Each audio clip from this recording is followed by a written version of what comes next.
नमस्कार दोस्तों, हमारे YouTube चैनल में आपका फिर से स्वागत है, जिसका नाम है टीचिंग मेथड्स। दोस्तों, आज हम देखेंगे गणित शिक्षण विधियों के 15 अति महत्वपूर्ण प्रश्न। तो चलते हैं बिना कोई देर किए पहले प्रश्न पे। पहला प्रश्न है दोस्तों कि गणित शिक्षण की किस विधि में हम प्राय सूत्र व नियमों की सहायता लेते हैं। सूत्र और नियमों की सहायता पूछी है ना। तो देखिए, संरक्षण, विश्लेषण, आगमन या निगमन। क्या है? संरक्षण विधि, विश्लेषण, आगमन या निगमन। तो दोस्तों, सूत्र और जो नियम है, आपको पता है इसमें किस विधि में लिए जाते हैं, वो निगमन विधि में लिए जाता है ना, क्योंकि आपने आगमन निगमन पढ़ी है अच्छी तरीके से विधि। तो देखिए, जो आगमन विधि है उसमें तो चलते हैं उदाहरण से नियम की ओर। उदाहरण से नियम की ओर, ये कौन सी विधि है? आगमन है। और जो निगमन है वो इसका उल्टा है, नियम से उदाहरण की ओर ना। तो प्राय नियम है, सूत्र है, सिद्धांत है, नियम है ना, इनकी सहायता किस विधि में ली जाती है?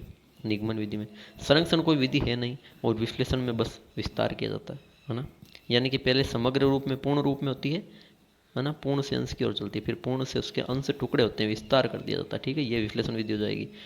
और आगमन विधि बता दी, उदाहरण से नियम चलेगी। निगमन विधि नियम से उदाहरण चले गया ना, पहले नियम आ जाते हैं, इसलिए इसे मनोवैज्ञानिक विधि भी कहा गया है। ठीक है, तो इस प्रकार दोस्तों आपका जो पहला प्रश्न है वहाँ पे विकल्प नंबर 4 बिल्कुल सही होगा। आगे चलते हैं प्रश्न संख्या 2 पर।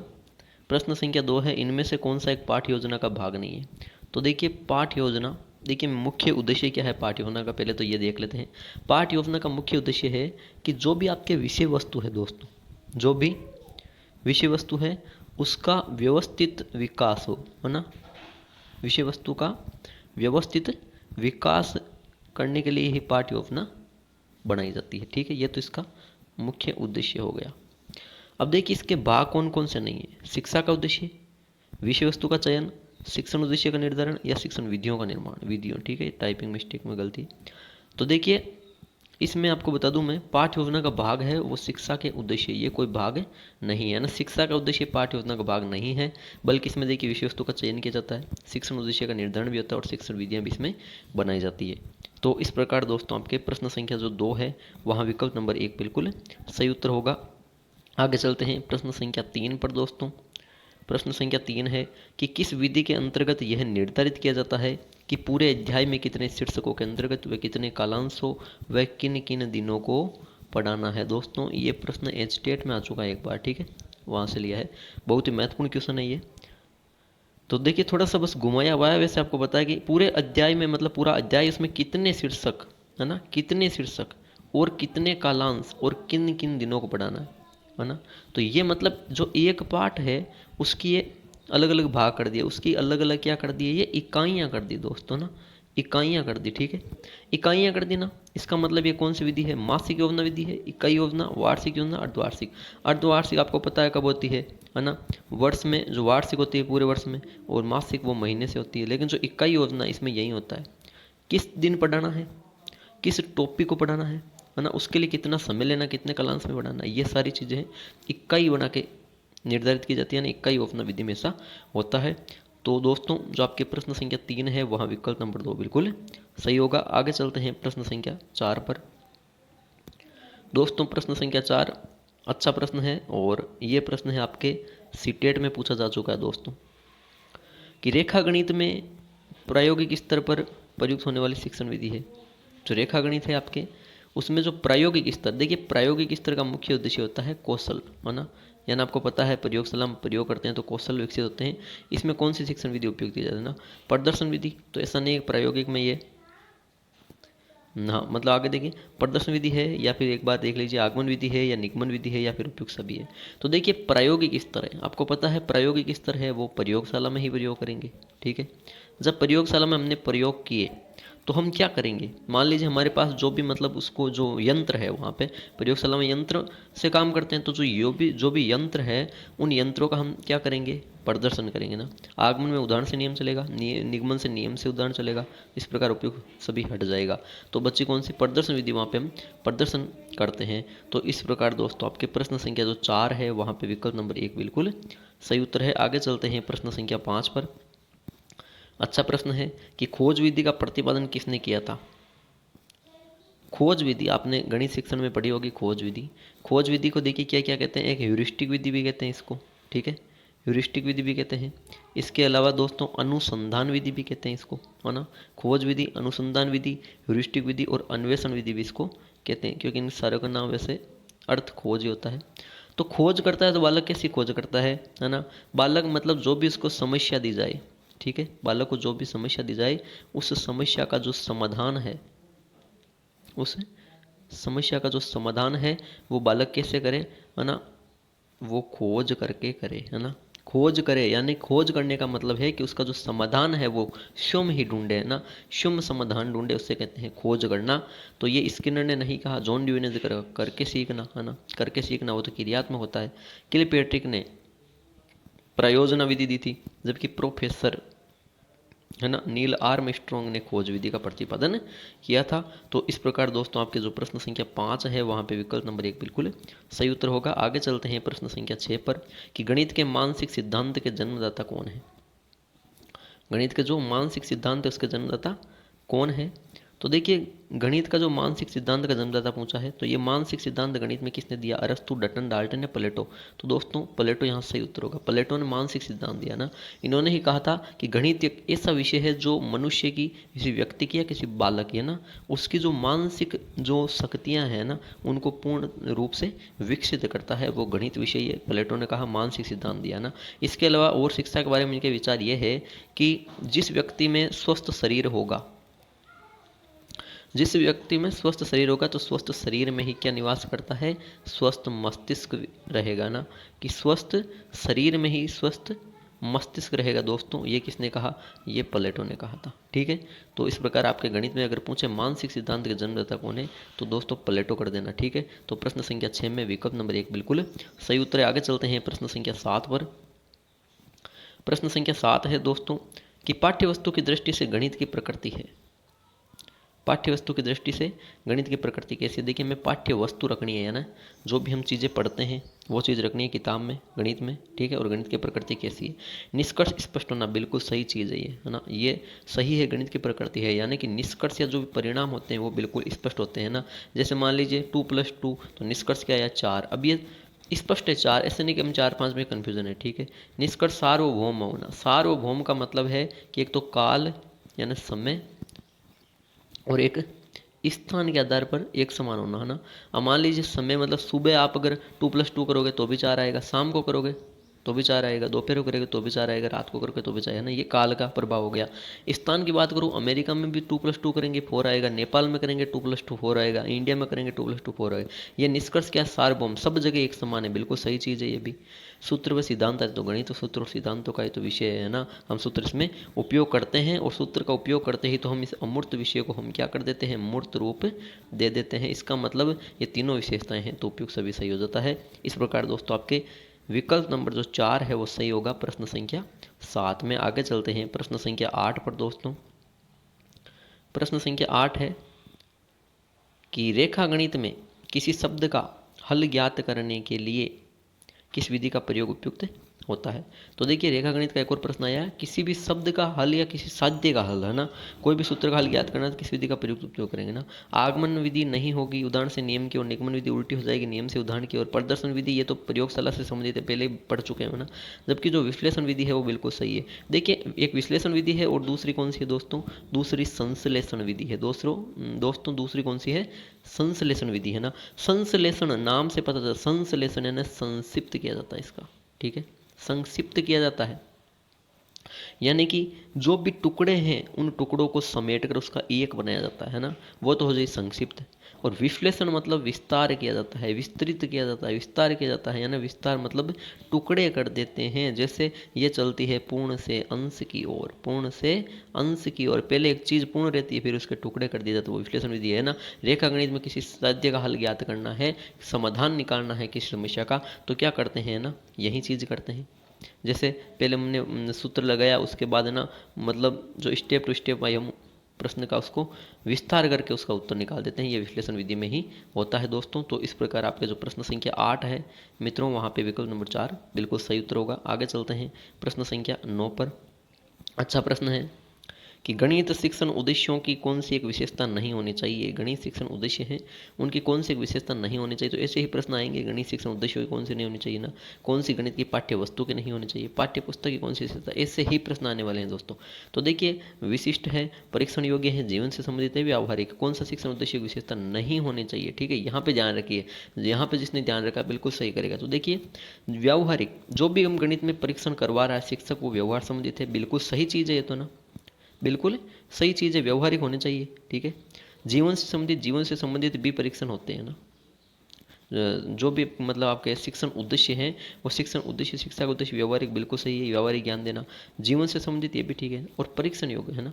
शिक्षण उद्देश्य वही होना चाहिए जिनका परीक्षण किया जा सके ना, बिल्कुल सही चीज़ है। जो शिक्षण उद्देश्य है वो परीक्षण योग्य भी होने चाहिए, तो परीक्षण योग्य होने चाहिए, जीवन से संबंधित होने चाहिए और व्यवहारिक होने चाहिए। इसका मतलब क्या है, विशिष्ट उद्देश्यों की कोई आवश्यकता नहीं है ना, मतलब सामान्य उद्देश्य हो तो भी ठीक है, विशिष्ट उद्देश्य की कोई जरूरत नहीं है यहाँ पे, बस परीक्षण योग्य हो, व्यवहारिक हो, जीवन से संबंधित, ये चीज़ विशेषता होनी चाहिए। देखिए वैसे अगर यहाँ पे प्रश्न आ जाता है कि इनमें से गणित शिक्षण उद्देश्य की कौन सी विशेषता है, फिर वहाँ पे विशिष्ट आ जाता है, परीक्षण योग्य आ जाता है, जीवन से उपयुक्त सभी, तो वहाँ पे उपयुक्त सभी कर देना। ठीक है, वो क्या है कि क्वेश्चन के ऑप्शन के अकॉर्डिंग होता है। ठीक है, तो यहाँ पे देखिए बाकी 3 हो रहे हैं इसकी तुलना में, प्राथमिक है तो विशिष्ट नहीं होगा यहाँ पे। तो दोस्तों प्रश्न संख्या जो 9 है आपके, वहाँ पे विकल्प नंबर जो 1 है बिल्कुल सही उत्तर है। आगे चलते हैं प्रश्न संख्या 10 पे। प्रश्न संख्या 10 है दोस्तों, निम्न में से कौन सा आकलन प्रत्यक्ष व त्वरित होता है। तो देखिए, गुणात्मक आकलन, गुणात्मक आकलन में व्यक्ति के जो व्यवहार है, गुण है ना, उनका आकलन किया जाता है। निदानात्मक में जो भी समस्या है उस कठिनाई की पहचान की जाती है। ठीक है, अब बच्चे हैं 2 आकलन, रचनात्मक और योगात्मक। याद रखना, यहाँ प्रत्यक्ष व त्वरित पूछा। अब देखिए, रचनात्मक जो आकलन है ना दोस्तों, तो रचनात्मक आकलन आपको बता दूं मैं, ये सत्र के दौरान होता है ना, जो भी यानी कहने का मतलब जो कक्षा शिक्षण प्रक्रिया चलती है उसके साथ साथ होता है ना, दौरान होता है। ठीक है, जबकि योगात्मक आकलन इसका सही उत्तर हो जाएगा, यही प्रत्यक्ष व त्वरित आकलन होता है, क्योंकि ये ना वर्ष के सत्र के अंत में होता है। ठीक है, सत्र के अंत में होता है दोस्तों। इस प्रकार आपके जो योगात्मक आकलन है ना, तो इस प्रकार आपके सही हो जाता है यहाँ पे। प्रश्न संख्या जो 10 है दोस्तों, वहाँ पे विकल्प नंबर 2 बिल्कुल सही उत्तर है। आगे चलते हैं प्रश्न संख्या 11 पर। प्रश्न संख्या 11 अच्छा प्रश्न आया है एक बार फिर। ये देखिए, प्रश्न संख्या जो 11 है, पाठ्य वस्तु की दृष्टि से गणित की प्रकृति है। तो देखिए, इसके लिए थोड़ा सॉरी, और इस पर आपको मैं जो बोनस है वो दूंगा, क्योंकि ये प्रश्न आपके वापस रिपीट हो चुका है। ठीक है, ये इसी वीडियो में पहले प्रश्न आ रखा है, तो है ना, इसके लिए सॉरी। पाठ्य वस्तु की दृष्टि से गणित की प्रकृति तो बता दी, सिद्धांत व सूत्र आधारित होती है, सही है ये चीज़, सिद्धांत व सूत्र होते हैं इसमें। सार्वभौमिक सम्मान, ये भी सही है ना, सब जगह एक समान होती है। और निष्कर्ष स्पष्ट, इसके हमेशा परिणाम स्पष्ट होते हैं, निश्चित होते हैं। ठीक है, यानी उपरोक्त सभी इसका हो जाएगा। ठीक है, इसके लिए सॉरी बोल देता हूँ, और क्योंकि हमने ध्यान नहीं दिया, ये रिपीट क्वेश्चन है तो बोनस मिल जाएगा आपको एक प्रश्न का। तो इस प्रकार दोस्तों आपके प्रश्न संख्या जो 11 है, वहाँ पे विकल्प नंबर 4 बिल्कुल सही हो जाता है। आगे चलते हैं प्रश्न संख्या 12 पे। प्रश्न संख्या 12 है कि गणित शिक्षण में मूल्यांकन के प्रमुख कार्य है। गणित शिक्षण में जो मूल्यांकन होता है इसके प्रमुख कार्य, ये अच्छा प्रश्न है भाई, वेरी इंपॉर्टेंट क्वेश्चन है। ठीक है, कि निदान उपचार शिक्षण में सुधार, देखिए क्रम बताना, निदान उपचार शिक्षण में सुधार, उपचार प्रगतिपरक शिक्षण में सुधार, निदान प्रगतिपरक शिक्षण में सुधार, या उपचार निदान प्रगतिपरक। तो देखिए, गणित शिक्षण में जो मूल्यांकन होते हैं उसके प्रमुख कार्य, वो भी किस प्रकार, क्रम से। ठीक है, क्रम से पूछा है दोस्तों, क्रम से। तो देखिए, सबसे पहले क्रम से क्या होता है, सबसे पहले उपचार होता है, नहीं, ये 2 ऐसे हट गए। अब बाकी 2 बचे, या तो पहला विकल्प या फिर तीसरा विकल्प।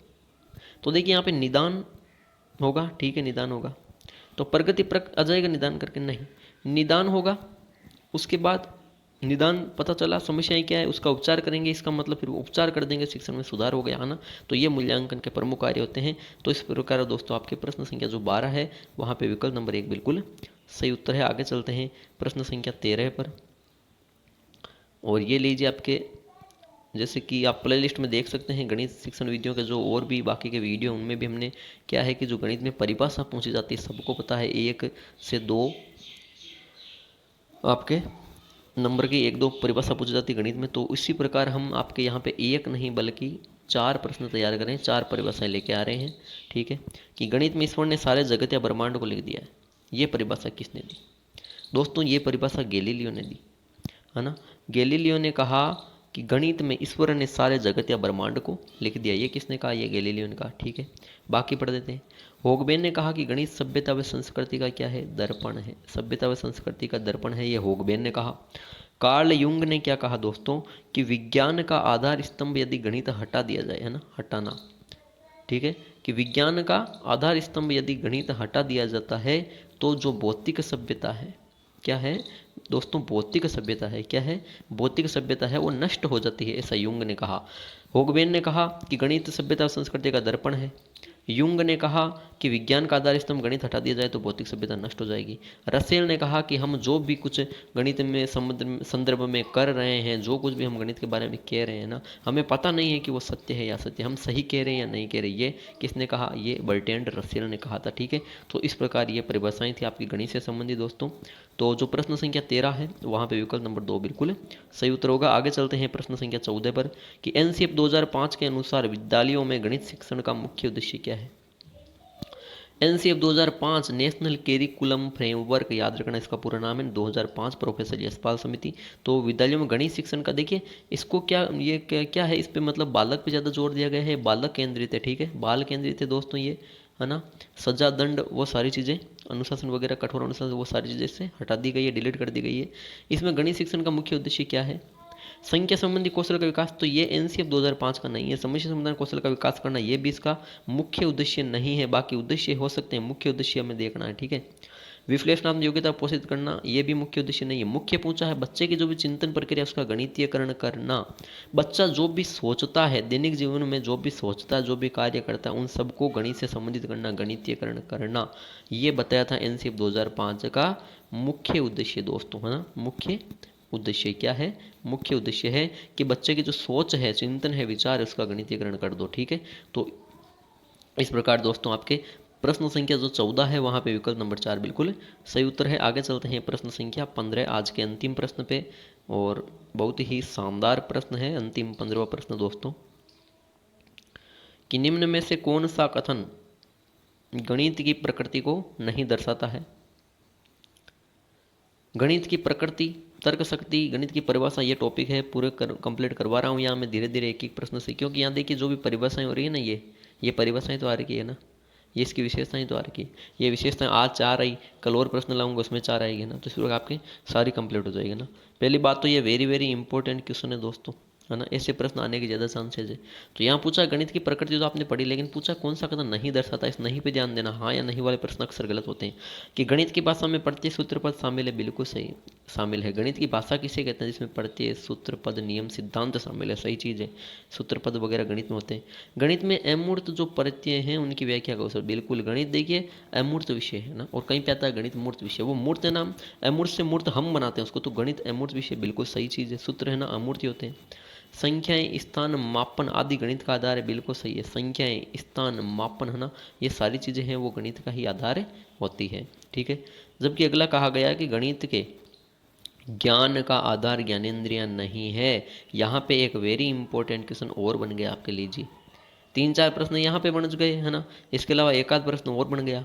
अगर पूछे कि गणित के ज्ञान का आधार है, और वहाँ पे दे दे विज्ञान आधार है गणित के आधार, है ना, वहाँ पे दे दे आपको कि संख्याएं आधार है ना, आप संख्याएं कर दोगे। अगर गणित या संक्रियाएं देंगे आप सोचोगे कि वो है, अगर आपको दे देंगे जोड़ बाकी आप सोचोगे कि हाँ गणित में तो अंक गणित चलता है, वो होगा नहीं। गणित के ज्ञान का आधार क्या है? ऑप्शन में ज्ञानेंद्रिय आ रखा है, बिल्कुल ज्ञानेंद्रियाँ करना, क्योंकि ज्ञानेंद्रिय राइट आंसर है ना।